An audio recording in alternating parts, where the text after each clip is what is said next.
ಆಗುವುದಿಲ್ಲ ಅಂತ ಪುರಾಣ ತಿಳಿಸಿ ಹೇಳುತ್ತದೆ. ಮನುಷ್ಯ ಹೆಚ್ಚಾಗಿ ಪ್ರಯತ್ನ ಪಡುವುದು ಅನ್ನೋದು ಅನ್ನಕ್ಕೆ ಮಾತ್ರ. ಅದರಲ್ಲಿ ವಿಶೇಷವಾಗಿ ಬ್ರಾಹ್ಮಣರು ಒಂದು ಹೊತ್ತು ಊಟ ಆಗಿಬಿಡ್ತು ಅಂತಂದ್ರೆ ನಮಗೆ ಇನ್ನೇನು ಹೆಚ್ಚಿನ ಬೈಕ್ಗಳಿರೋದಿಲ್ಲ.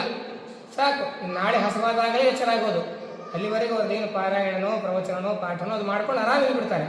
ಅವ್ರಿಗೆ ಹಸಿವೆ ಒಂದೇ, ಅದು ಬಿಟ್ಟರೆ ಇನ್ನೇನು ಬೇಕು ಅಂತ ಅನಿಸೋದಿಲ್ಲ. ಇವತ್ತಿಗೂ ಹಾಗೇ ಇದೆ.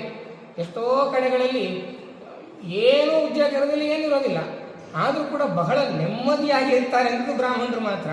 ಯಾಕೆ ಅಂತಂದರೆ ದೇವರ ಚಿಂತನೆಯನ್ನು ಮಾಡಿದ್ರಿಂದ ಬಂದಂತಹ ಫಲ. ಆದ್ದರಿಂದ ವಿಶೇಷವಾಗಿ ಈ ದೇವರ ಚಿಂತನೆಯನ್ನು ಮಾಡಬೇಕು ಅಂತ ತಿಳಿಸಿ ಹೇಳ್ತಾ, ವಾಮನ ಪ್ರವಚನವನ್ನು ಆಲಿಸಿದಂತಹ ನಿಮಗೂ ಹೇಳಿದಂತಹ ನನಗೂ ಇನ್ನಷ್ಟು ವಿಶೇಷವಾಗಿ ಜ್ಞಾನಾದಿಗಳನ್ನು ಕೊಟ್ಟು ದಿಗಪಾಲಿಸಲಿ ಅಂತ ಪ್ರಾರ್ಥನೆ ಮಾಡ್ತಾ ಎರಡು ಮಾತುಗಳನ್ನು ಕೃಷ್ಣ ಪರಮಾತ್ಮನ ಪಾದಾರವಿಂದಗಳಲ್ಲಿ ಅರ್ಪಣೆ ಮಾಡ್ತಾಗಿದ್ದೇನೆ. ಶ್ರೀಕೃಷ್ಣ ಅರ್ಪಣಮಸ್ತು.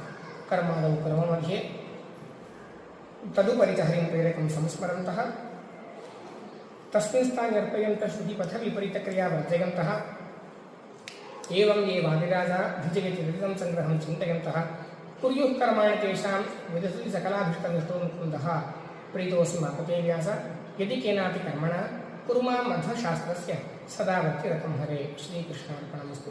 ಮಧ್ವೇಶಾರ್ಪಣಮಸ್ತು. ವಿಶೇಷವಾಗಿ ವಟುವಿನ ಉಪನಯನದ ನಿಮಿತ್ತವಾಗಿ ಈ ಪ್ರವಚನವನ್ನು ಮಾಡಿಸಿದ್ದಾರೆ. ವಟುವಿಗೂ ಕೂಡ ಮಂತ್ರಾದಿಗಳು ಚೆನ್ನಾಗಿ